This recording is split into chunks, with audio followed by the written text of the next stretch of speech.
Hello friends, how are you? I'm back with my YouTube channel and I hope you must be enjoying my classes. From first to 10 part, I just told you how to speak English in a normal way. In every situation, you must be able to speak English. If you see my first to 10th video, then you will be able to speak without any problem in any situation.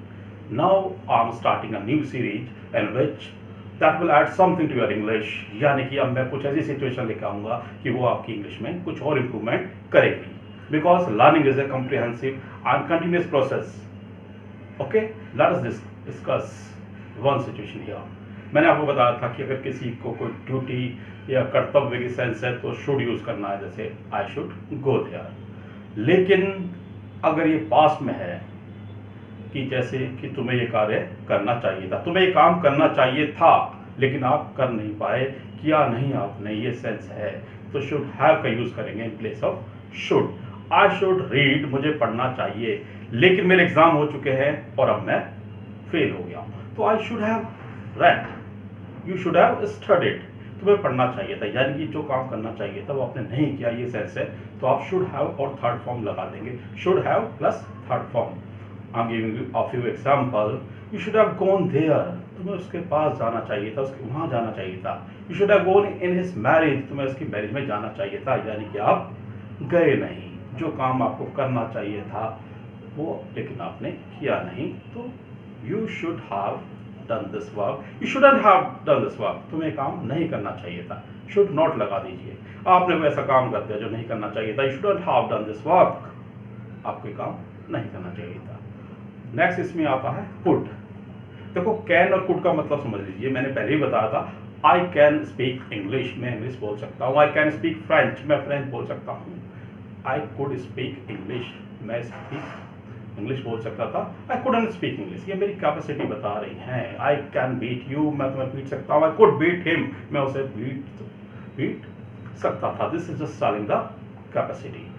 लेकिन अगर कोई काम आप कर सकते हो but आपने नहीं किया हो और वो उस समय करना जरूरी की सेंस है कि आप वो काम कर सकते थे बट आपने नहीं किया, तब आप कुड हैव थर्ड फॉर्म लगा देंगे. Could have third form.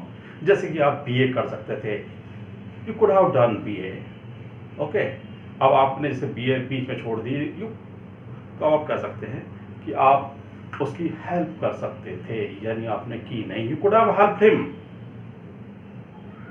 You could have helped him. आप उसको उसी समय आंसर दे सकते थे. सपोज आपके कई आर्ग्यूमेंट हुआ, बाद में आके बताते हैं, तो आप उसी समय उसको आंसर दे सकते थे. भाई, you could have answered him that very moment. तो वो सब काम जो आप उस समय कर सकते थे बट आपने किए नहीं, then we will use could have. Okay, getting my point? Now a very important structure I am just going to tell you. Would have third form लगी सबके साथ. जैसे कि मैं आपको एग्जाम्पल बताता हूँ कि अगर मेरा भाई यहाँ होता मेरे साथ तो वह मेरी सहायता करता. ठीक है, मुझे सुबह मॉर्निंग में ज़रूरत थी किसी हेल्प की, लेकिन मेरे भाई ने कहा कि वो आएगा, वो आया नहीं, यानी मेरा भाई अगर आता तो वो मेरी सहायता करता. इस टाइप की सेंस है. यदि मैं वहाँ होता तो ये कर देता.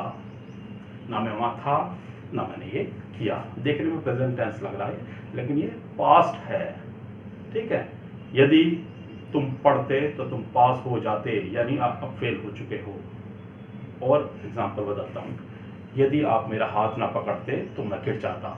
If you hadn't, had not लगा देंगे इसमें पहले वाले में. If you had not caught my hands I would have fallen, मैं गिर जाता. I would have fallen. If my brother had been here he would have helped me, अगर मेरा भाई यहाँ तो मेरी सहायता करता, यानी मेरी सहायता हुई नहीं. ठीक है, वुड हैव का मतलब ये होता. यदि मैं प्रधानमंत्री होता तो मैं ये करता. If I had been prime minister of India I would have done this work. ठीक है, had I been prime minister of India ऐसे बता सकते हैं.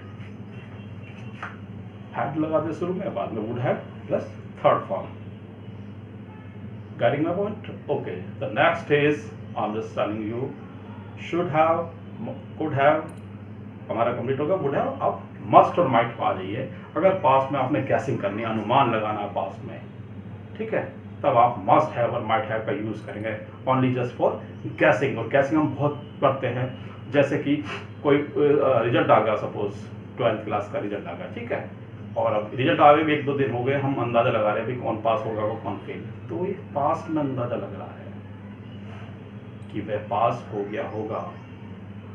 अगर वो इंटेलिजेंट बच्चा है, बहुत होशियार है, अरे he is very intelligent, he must have passed, वह पास हो ही गया होगा। अगर आपको 100%, 100 में तो सिंपल लगा देंगे ही विल पास। अगर आपको 90% उम्मीद है कि वो पास हो गया होगा, अनुमान लगा रहे हैं, तो ही must have passed, he must have failed, he must have reach his home town. अगर आप वो 3-4 दिन पहले का चला हुआ है तो आप अंदाजी लगा रहे अब तक पहुंच गया होगा। He must have reach his home, ठीक है। He must have been fired, उसको नौकरी से निकाल दिया गया होगा। तो मस्ट हैव लगा सकते हैं आप पास्ट में गैसिंग करने के लिए। एंड माइट हैव तब है कि जब उम्मीद कम हो, गैस तो कर रहे हो, उम्मीद कम हो। बहुत ही पता पढ़ने में ऐसा ही है, पढ़ने में ऐसे ही है। तो आप कह सकते हैं कि माइट हैव पास्ट। अगर आपने कह दिया ही माइट हैव पास, समझो 10% उम्मीद के साथ का है तो वो पास नहीं हुआ होगा। Carrying a point, such kind of structure if you are using in your English, then it will definitely add something to your English and you will be able to speak fluently. And I will give you the situation daily, I will give you a few situation, you just add it in your English में add करते रहिए और बोलते रहिए।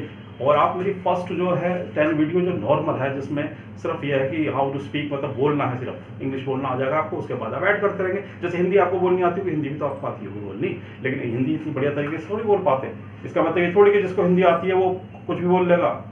हिंदी आती है, हम अपनी नॉर्मल वर्केबल हिंदी बोल पाते हैं कि हम ये जा रहे हैं, कर रहे हैं, कुछ सेंटेंस में हम कुछ वर्ड में अटक नहीं जाते हैं हम।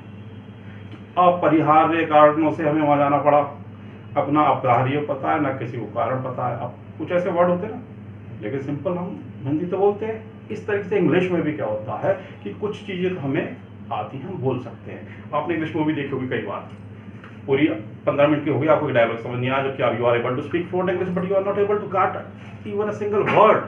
Have you ever noticed about it? The reason is that you are able to speak, but a word, a sentence can be spoken many way. कई तरीके से सेंटेंस बोला जा सकता है। जैसे I can do this work, I'm able to this work, I'm not able to do this work, I cannot do this work like this. I will go to Delhi, I'll go to Delhi.